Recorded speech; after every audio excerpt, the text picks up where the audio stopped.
Lareun egun betetzen dira gaur Altsasuko gazteak kartzeleratu zituztenetik, kaleko liskar baten ondorioz daude kartzelan eta epaiketa ez da 2018ko apirilera bitarte eginen. Bi guardia zibilekin eta euren bikotekidekin izandako taberna bateko liskarrian parte hartzeagatik, terrorismo delitu egozten die Carmen Lamela epaileak, Adur Ramirez, Jokin Unamuno eta Oian Arnantz Altsasuko gazteei. 2006ko azaroaren 14ko gertakari horrengatik, 375 urtetik gorako zigorre eskaria egin du fiskaltzak.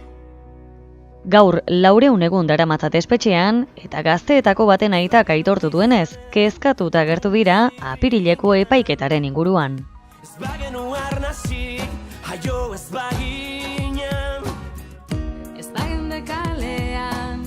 Orain dela gutxi pasu bat eman da eta ja erabaki da apirilean izango dela epaiketa eta orduan ja baduzu buruan helburu hori, muga bat bezala, azkenean guk txertatzen diegu indarrak, familiarrak, lagunak eta herriko jendearen elkartasuna eta horrekin aurrera doaz. Gau, kezkatuta daude, denbora pasatzen ari dela, beraiek ikusten dute kasu hau ez dela normaltzat eman kezkatuta baita ere eta frogak eta lekuak sartzerakoan, hainbat froga gehienak atxera bota dituzte eta lekuko batzu baita ere.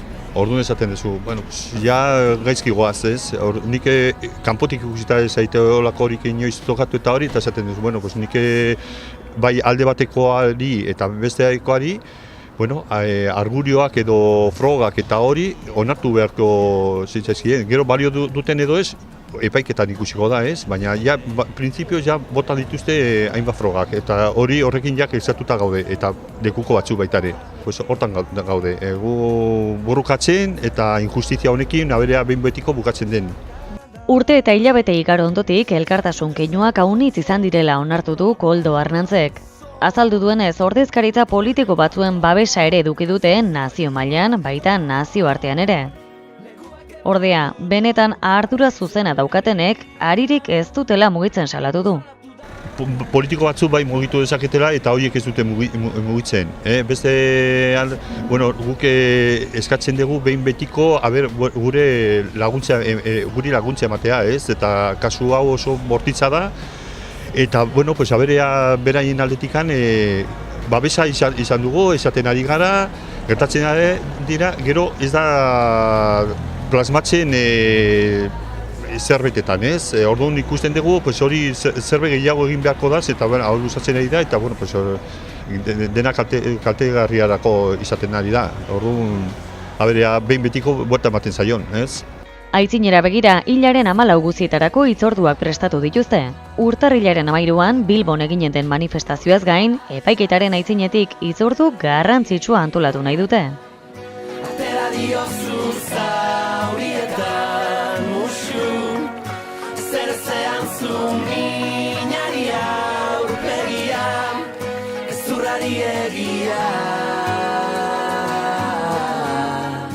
Aurrera Altsasu.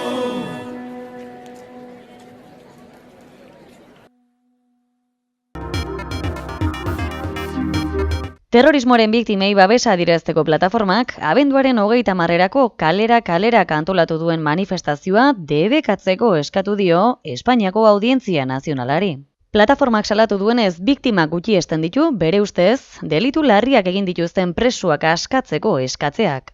Adierazi dutenez antzeko ekimenek etako kideak omentzen ditu. Terrorismoaren biktimei babesa adierazteko plataformak ere, antolatzaileen artean ilegalak diren taldeak egon ote diren aztertzea eskatuko dio, Guardia Zibila eta poliziari. Joan den astean kalera ekimenaren izenean agerraldi egin zen Iruñean, abenduaren 30an eginen den hitzordua aurkezteko. Gatazkaren konponbidean aitzinera egiteko, euskal preso politikoen aldeko bigarren luso baten ordua iritsi dela adierazi zuten. Hori eskatzeko jendez osatutako 3 zutabe abiatuko dira Iruñerriko leku desberdinetatik eta ondoren atxaldeko 6:30 aitzinera manifestazioa burutuko da Iruñeko kaleetan zehar. Euskal presoak etxera ekartzeko aldarria debekatzeko eskatu du ordea terrorismoaren biktimei babesa adierazteko plataformak. Legearen arabera halere, eskaria ez da delitua eta salaketak eduki dezakeen ibilbide juridikoa hortaz, ez dute argitu zein izan daitekeen.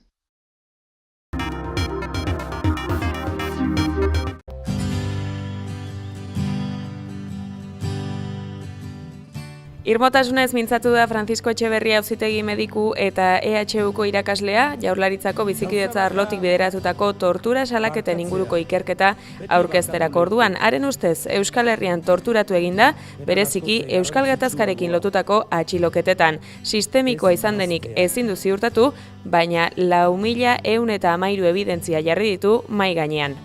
Tenemos noticia de 4.113 casos. Hay que decir que a partir del año 2014 ya no hay ninguna denuncia. Esto también es un dato, es una noticia, es noticia para alivio de todos. Decir que en los últimos años no hay ninguna denuncia al respecto. Significa, veremos que los estados de excepción del final de la dictadura marcan unos picos muy altos. Después la franja de los años 80 tiene una incidencia altísima en toda esta desgracia. Después va cediendo con esos dientes forma de sierra y esos valles, incluso en justa coincidencia con lo que han sido las treguas de ETA, por poner un ejemplo. Aquí tenemos desde militantes de sindicatos, luchadores por la democracia en los años 60, a todo lo que ha ocurrido en el tiempo posterior, a partir también del año 1978, es decir, no es solamente personas vinculadas con ETA, sino todo tipo de personas que se movieron en este ámbito de lo llamado el problema vasco y que, siendo detenidas, alegaron abusos policiales, malos tratos y tortura. Aurkezpenean izan da Jonan Fernandez Eusko Jaurlaritzako bizikidetza idazkaria, txostenaren zuzendari diren Etxeberria eta Laura Pego Kriminologiaren Euskal Institutuko ikertzailearekin batera. Torturen errealitatea euskal gizartean zabalduta egon arren, Fernandezek nabarmendu du instituzio publikoek ez diotela behar bezala erantzun auzi horri. Beharrezko ariketa iragana aitortzeko eta torturak eta bere biktimek guztion aldetik arreta handiago behar izan zutela eta baita segokion erantzuna ere Eusko Jaurlaritzaren aldetik hala da. Horrekin batera Eusko Jaurlaritzak ere autokritika egiteko beharra nabarmendu du Fernandezek, bereziki ertzaintzaren jarduna dela eta 336 tortura kasu jaso dituzte ikerketan polizia horrekin lotuta. Ertzaintzaren kasuan alde batetik salaketak badaudela usten du agerian ikerketa hau. Eta bestetik adierazten du errealitatea kuantitatiboki eta kualitatiboki desberdina dela. Gainontzeko polizia kidegoen aurrean. Eusko Jaurlaritzaren iritziz, ondorio bereizgarri nagusia da Euskadiko poliziak egitura mailan prebentzio eredua bultzatu duela. Eredu hau oso modu positiboan baloratu izan dute aztertu duten erakunde ikuskatzaileak eta giza eskubideen arloan lan egiten dutenek. Horrekin batera gainontzeko polizia kidegoekin gertatzen ez den bezala, ertzaintzaren aurkako epai judizialik ez dagoela berresten du ikerketak. Egiaztapen hauek ez dute autokonplazentziazko irakurketarako balio behar. Biktimenganako errespetuagatik eta arduragatik eta giza eskubideko erantzunkizunagatik eta konpromisoagatik jarrera zabala eta iragaskorra hartu behar da kritikarako eta hobetzeko neurriak hartzeko.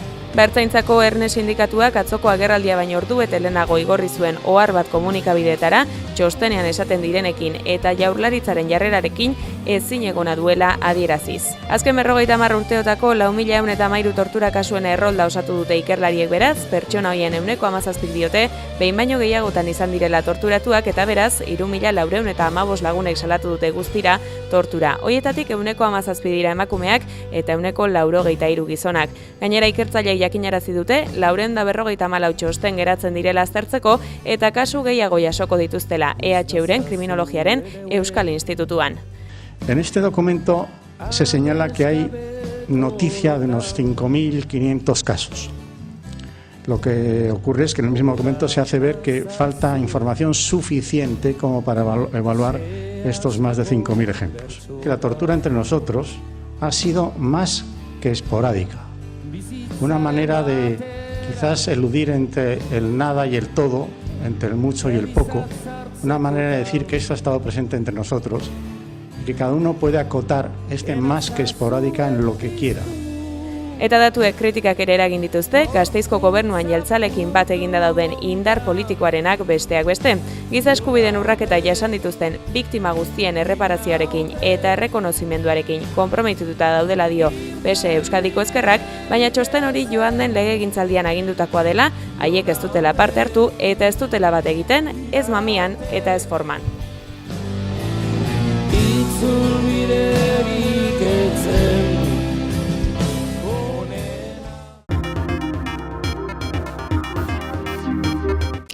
Bueno, aldaketaren 3. urtea betetzear daukagun honetan, esan dezakegu, beti bezala, argiak eta ilunak ikusi ditugula, argiak aurrera pausu nabarmenak eman ditugulako hainbat politiketan, gure ustez, pertsona guztien eskubideak bermatzeko bidean, basate baterako LGTB pertsonen eskubideak babesteko legea onartu dugu, 3. aurrekontua onartzekotan gaude eta bere ilunak ere dituen arren, esan dezakegu 3 urte hauetan, iaia 500 milioiko igoera eman diogula, eta beraz aurreko legegintzaldiko murrizketei buelta emateko, horiek iraultzeko bide sendo bat abian jarri dugula, ezta? Ilunak ere egon dira urte honetan zalantzari gabe, eta Kataluniako afera aipatu gabe zen utzi. Horrek ekarri duen guztia, estadutik ikusi dugun inposizio jarrera, 155aren aplikazioa, eta Nafarroara etorritare, Nafarroan horrek, ez horrek bakarrik, atzetik ere izan dugu inposizio eta zentralizaziorako joeraren bide bat, baina horrek ere ekarri du Nafarroan zer esan. Bueno, pues una valoración muy positiva en lo político.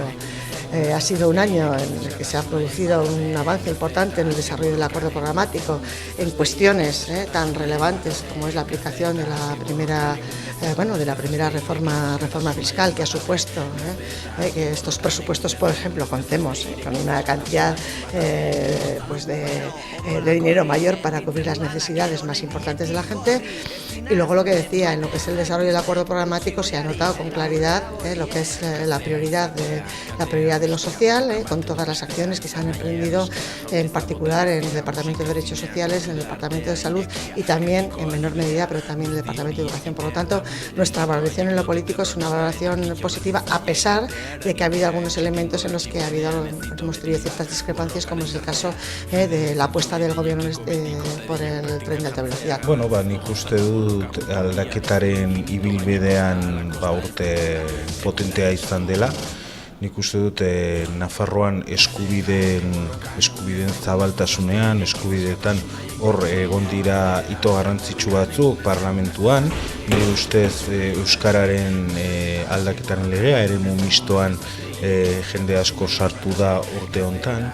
Lesbiana gaien legea ere nik uste dut eskubideen aldetik horrelako ibilbide bat egon da eta hartu dira neurri interesanteak, eta gero, nik uste dut ekonomikoki ere egoera hobeago bat dugula, eta hori suposatzen du diru-sarrerak izatea ere azken urtetako murrizketei buelta emateko.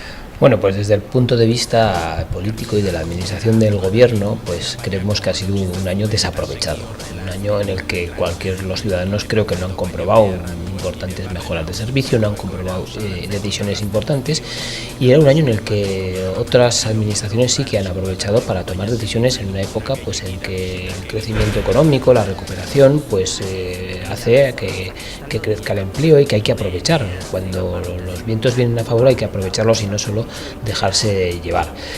Aquí hemos visto que todo el año ha estado el gobierno generando pues una serie de discusiones que no han tenido traslación a los ciudadanos, pues discusiones de tipo identitario, otras de corte más de matices nacionalistas, ideológicos, pero al final lo que importa a los ciudadanos pues no se ha aprovechado el año.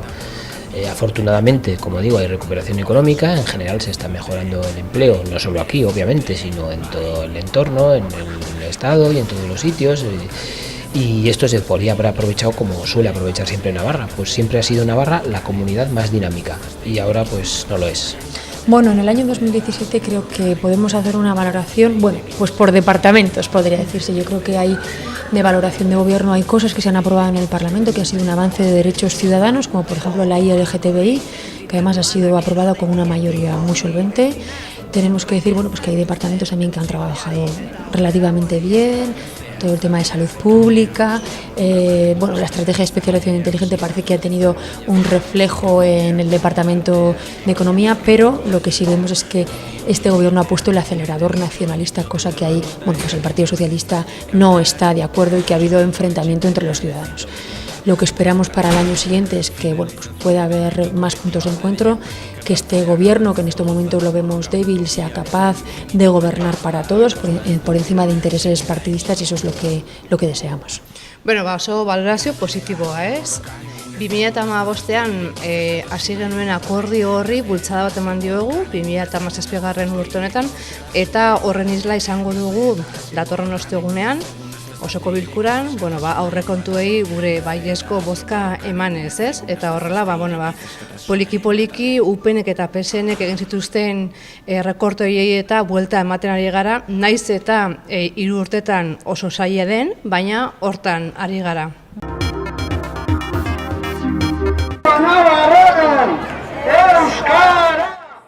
Milaka herritar bildu ziren larun batean Iruñan euskarari babesa adierazteko. Bide eman euskarari berdintasunaren alde leloari jarraituz, hezkuntzako zerrenda bakarra aldarrikatu zuten bai eta euskaldunonganako desberdinkeria salatu ere. Izan ere, azken asteotan euskara eta euskaldunen eskubideen aurkako zenbait gertaera izan dira.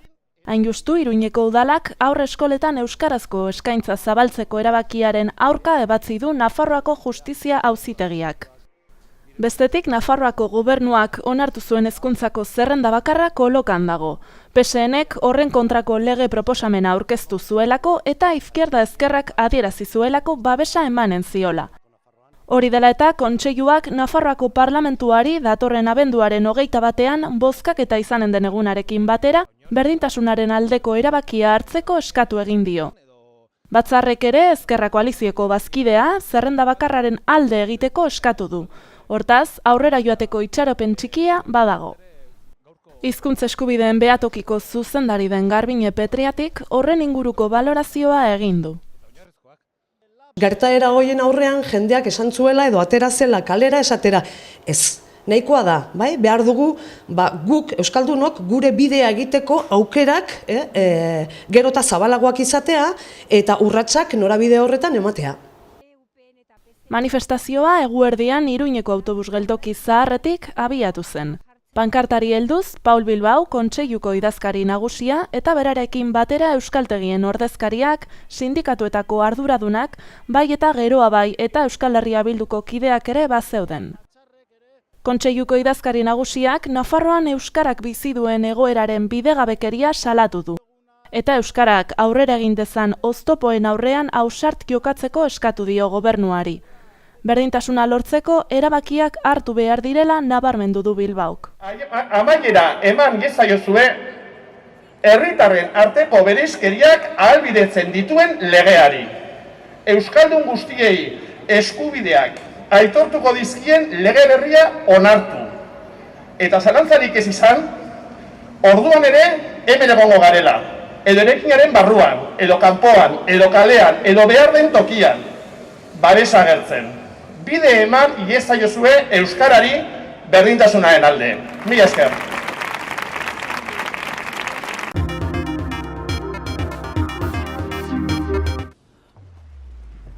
Amar urte beteko ditu aurten Animadeba Debako animazio zinemaldiak. Aitor Oñederra irudegile Debarraren ekimenez sortu zen 2008an Animadeba. Behar batetik hasi zen adierazi duenez, izan ere gizartean animaziozko zinemaren inguruan dagoen ideia okerra dela uste du berak. Animazioa espaitago soilik haur eta gaztei zuzenduta. Teknika horrekin helduentzako lanak ere egiten dira.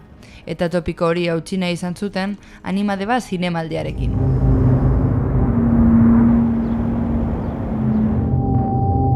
Antolatzaileak pozik agertu dira 10 urte hauetako ibilbidean lortutakoengatik. Jendeak ikuspegia zabaldu eta gero eta ikusle gehiago urreratzen da Animadebara. Jada badaude ikusle fidelak ere, urtero errepikatzen dutenak. Abenduaren 26tik 29 artean ospatuko da animazio zinemaldia, eta urten ere egitarau oparoa prestatu dute. Animazio eskaintza zabaletik, erabilietako teknikak eta istorioak hartzen dituzte kontuan batik bat. Mundu osoan zehar ibiltzen da Oñederra bere lanak promozionatzen, eta pieza alternatibo edo ezezagunei ematen die lehentasuna. Abenduaren 26an Juanba Berasategik zuzendutako azken filma, Nur eta Erensugearen tenplua egongo da ikusgai, Toti Martínez de Lezea eta Eneko Lasagastiren gidoia duena. Horrez gain, La Tortugus eta En el techo del mundo lan frantziarrak eta Suediako Laban mamu txikia Aze beldurra filmak ere ikusi ahalko dira. Abenduaren 28 arratsaldean Gordina lehiaketa emanaldia egongo da Maxi Tabernan. 2010ean martxan jarritako egitasmoa da hau. Edozein teknika erabiliz eta gaia librea delarik, jaialdiaren promozioari zuzendutako kortinilak aurkezteko lehiaketa. Ondoren, Psikonautas los niños olvidados filma proiektatuko dute. Abenduaren 29an goizeko 11etan, Kote Kamatxo zuzendariak Animadeba 2017ko gortina lehiaketaren sortze prozesua pausos pauso azalduko du teknikoki. Izen ematea Debako turismo bulegoan izango da. Arratsaldean film laborren proiekzio egongo da, eta gauean gortina lehiaketaren sari banaketak emango dio amaiera Animadeba zinemaldiari. Bukatzeko, Unclosed taldearen eta Tormento DJ-aren emanaldiak egongo dira Zokoa aretoan. Debako Agirre Jauregian jada ikusgai dago Moitu Euskal Herriko marrazki bizidunen inguruko erakusketa. Marrazki bizidunen artea eta aberastasuna jendarteratu nahi izan dute honen bidez. Antolatzaileek adierazi bezala, horiek gaitasun pedagogikoa adimen suspertzea eta irudimen lanketa sustatzen dituzte. Eta Euskal Herrian 80ko hamarkadatik 2004 egin diren ekoizpen garrantzitsuenen adibide batzuk daude ikusgai. Kalabaza Tripontzia, Ahmed Alambako Printzea, Laskao Txiki eta Fernando Amezketarra besteak beste. Bota jozu mando esnea? Zer? Mando esnea? Iaz Aitor Oñederra irudigilearen Aize eta I Will Never Talk About Politics film laburra Goya sarietarako aurre hautatu zuten, eta Euskal Zine Bileraren sari nagusia ere jaso zuen. Hamaika telebistak abenduaren 27an eta 30ean eskainiko du Oñederraren animaziozko labur metrai hau.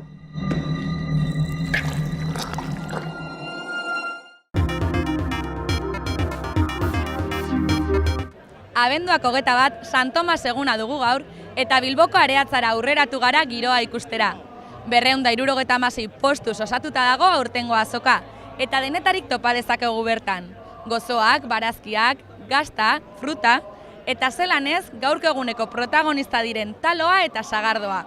Eguraldiak lagunduta, goizeko lehenengo ordutik, Bizkaiko txoko ezberdinetatik etorritako 100 lagun hurbildu dira. Goizeko 10 ireki ditu ateak azokak, eta osteguna izan da ere gaueko ordu txikiak arte luzatuko da festa.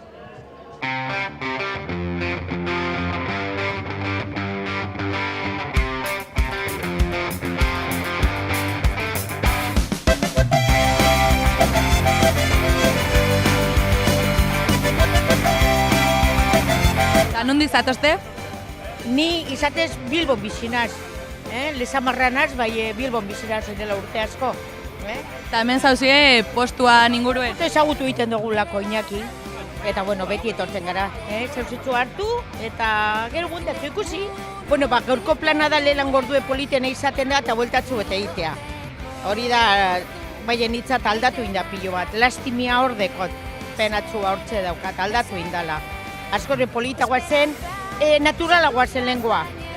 Gaur egun dana talo eta txorixo eta iso eta talo, eta baserriko generua gero eta gitxe hau dau. Gero eta negozio kutsu handi hau deko. Lehenengotan egoten zen, baserriko jende etortzen zen, etxeko 3-4 gauzagaz, ni badakit aurrera egin behar dugula. Hori badakit, bai ondino ezin dugune itxi da galtzen geure baserriko hori, gauzatzu hori.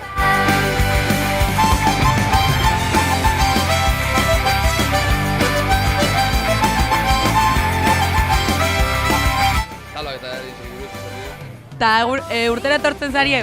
Neure lehenengo urtie da, así que ez lehenengo urtea. Zuek?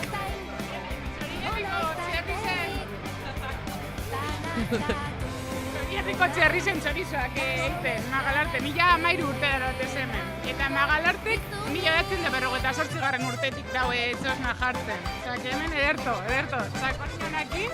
Eta ikusi duzue aldaketari gainbeste urtetan?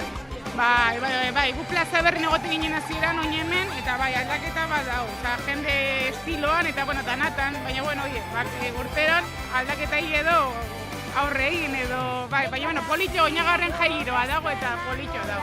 Bai, goizeko lehenengo ordutik ikusten da jendea badabilela. Zazpietatik gauza hemen edo eta ja 8etan ja jendea talo bila egoan da. Osa, jendeak idatzargailua jarri du Santa Tomasera festeko, bai, ondo. Eta gero, luzatzeko asmoa? Bai, guk gauzu beharrean hemen, 8eta arte. Eta gero ja, batu eta ordan ez dut uste larregin luzatuko dugunik. Hemengo inor, ez da ginei. Animo, bai.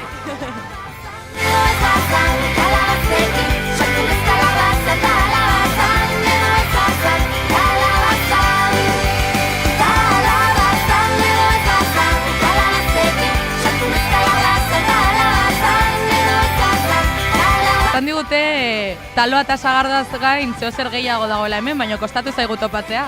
Bai, hemen diko gaztaile eta jogurretik guzen ben. Eta nondik zatoz? Etxanotik. Eta urtero etortzen zara San Tomas azoka honetara? Bai, aurten jada bigarren urtie da, aurten ona gatozela. Eta zemuz joan da aurreko esperientzia eta ze espero duzu gaurko? Ondo, igezko oso ondo joan da aurten be egun ederra dekogu, así que asko saltzi espero dugu. Eta ibiltzen zarete azokaz azoka eta? Bai, azken baten guke salmenta duzuna egiten dugu dana eta ibilten gara azokaz azoka. Eta hori izan da normalien biziko fuertiena.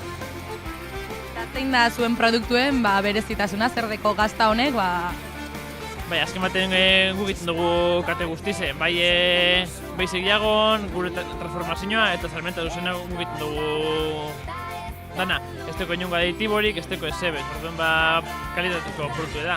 Dugera hitziarra.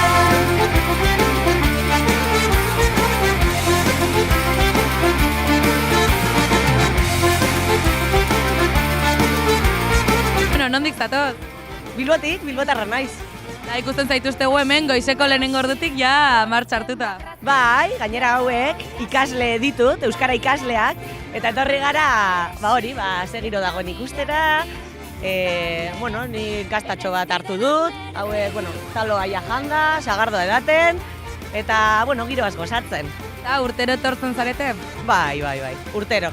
Ez? Zuek ere bai, ez? Bai. Ah, bale. Eta zer dauka berezia San Tomas egunak? Ez dakit, giroa sortzen du, ez? Bilbo batean, ez? Hiri batean, ez? Azkenean, baserriko produktuak, baserritarrak, ez? Euskara entzuten da toki gehiagotan, ez? Eta polita da hori. Eta ikusi zaitugu jantzita, bai? Momentuz ez du askorik toki? Ez, nik ere ez dute jende asko jantzita ikusi. Nik esaten dut, sasoi hauetan hori aprobetxatu behar dut hau ateratzeko, bestela ez dakit noiz erabiliko dudan, ez? Tardun, gaurko plana?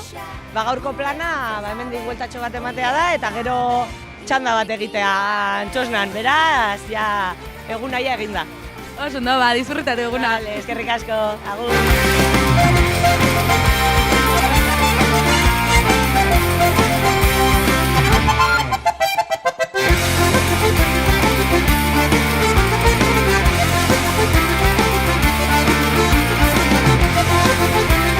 Santo Tomasetan sagardoak, arratzalde inguruen protagonismo berezi egiten dugu. Gazten artean gehien bat, jenti badabil. Gero konsuma sagardoena apurbete gerotxo hau azten da. Apurbete ja eguerdi bueltan taloagaz eta, hostime, juergatxue botateko sagardo ez da eraritzarra.